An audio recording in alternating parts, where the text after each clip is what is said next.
The SS Thistlegorm is a name that sends shivers down the spine of seasoned divers and history enthusiasts alike. Why? Because this isn't just any shipwreck.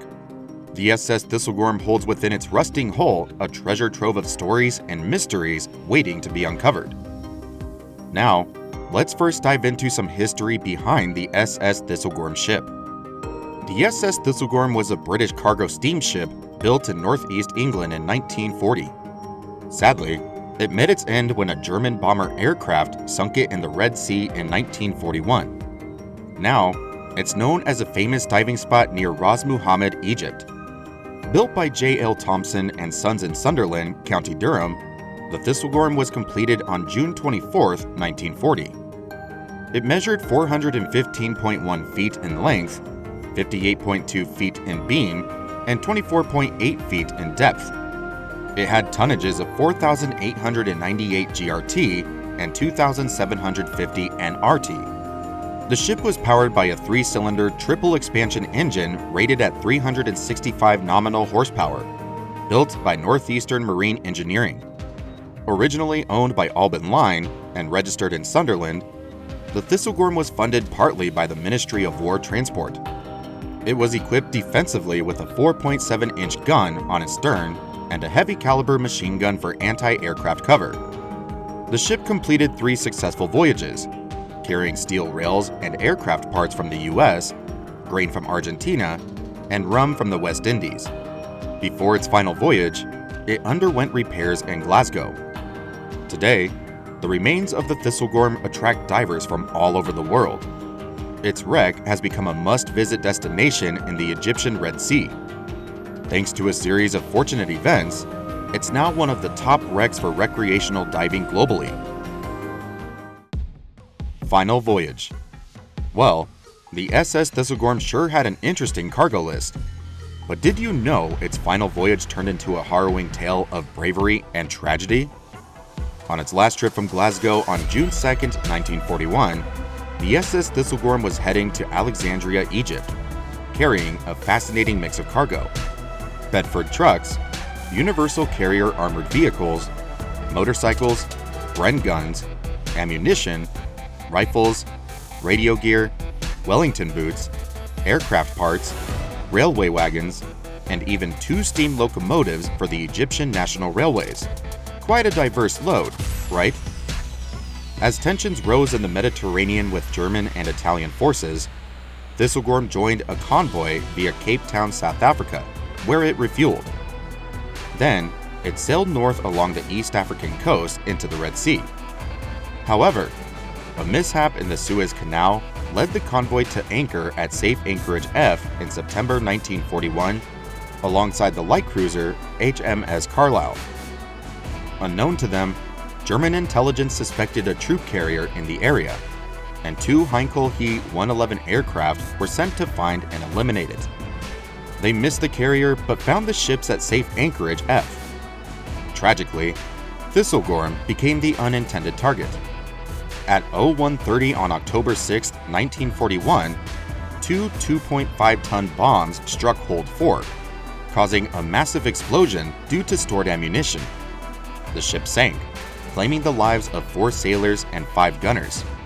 Despite the devastation, acts of heroism emerged. Captain William Ellis received the Officer of the Order of the British Empire, or OBE, for his leadership, while crewman Angus McLay was awarded the George Medal and Lloyd's War Medal for bravery at sea for his courageous rescue efforts. Today, most of Thistlegorm's cargo remains within the wreck, except for the steam locomotives, which were blown off to the sides during the sinking. It's a poignant reminder of the cost of war and the bravery shown in its aftermath. Discovery by Cousteau. Ever wondered how a sunken ship gets found in the vast expanse of the ocean? Well, let me tell you the fascinating tale of how Jacques Cousteau stumbled upon the Thistlegorm. In the early 1950s, Jacques Cousteau found the Thistlegorm with help from local fishermen. He brought up some items from the wreck, like a motorcycle, the captain's safe, and the ship's bell.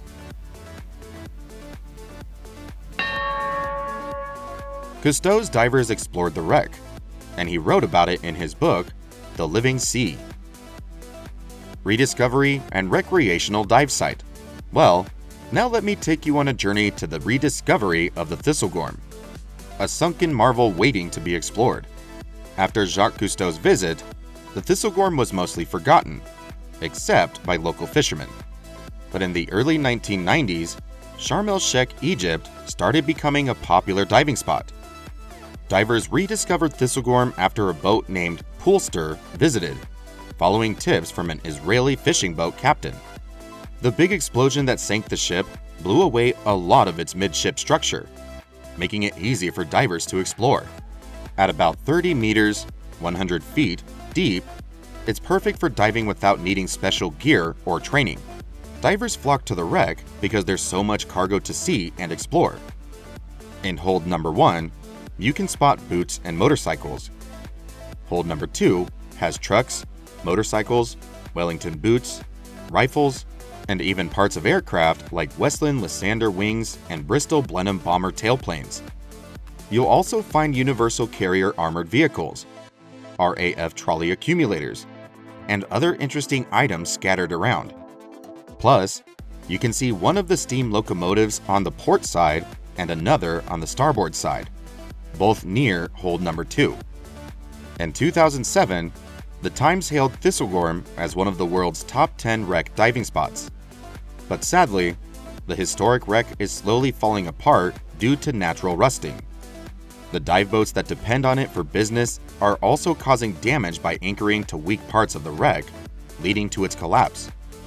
To address this, in December 2007, the non-governmental organization HEPCA set up 32 mooring buoys around the wreck and drilled holes in its hull to release trapped air. This work temporarily closed the wreck to recreational diving. However, by 2009, all the moorings had disappeared. The blocks were too light, causing moored ships to drag them, and the connecting lines were too long, making it hard for divers to reach the wreck against strong currents. Now, all boats anchor directly to the wreck once again. Despite the challenges, Thistlegorm remains a haven for diverse marine life. From tuna and barracuda to lionfish and sea turtles, there's no shortage of fascinating creatures to encounter around the wreck. In February 2021, Simon Brown won the General Science category of the Royal Photographic Society's Science Photographer of the Year. His award-winning orthophoto, made from 15,005 merged frames, beautifully captures the submerged wreck of Thistlegorm, immortalizing its timeless allure. The Thistlegorm sits 32 meters deep on a sandy seabed near the reef. Its shallowest parts are around 16 to 18 meters deep.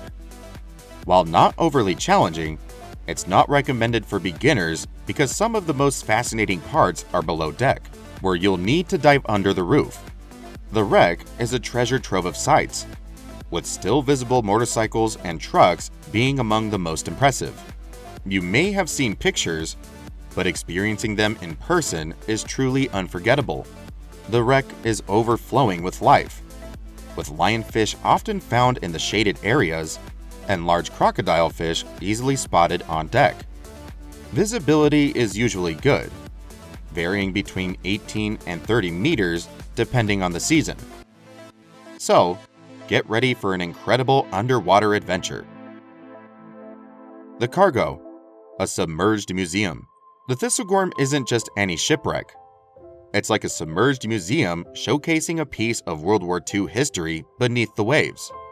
As you descend to the wreck, you'll notice its exterior features, like the crew cannons, a locomotive, and the aftermath of bomb damage.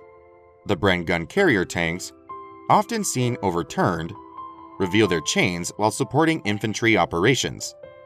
In another warehouse, more trucks await, along with BSA M20 motorcycles famously used by Field Marshal Auchinleck's British troops battling Rommel in the desert.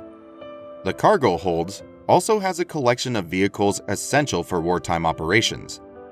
From Bedford MW and OY trucks for troop supply to the Morris Commercial CS-8 for artillery transport, each vehicle tells a story of its own. The Ford WOT-2 and 3, along with the Tilling-Stevens TS-19, round out the diverse array of military machinery on board.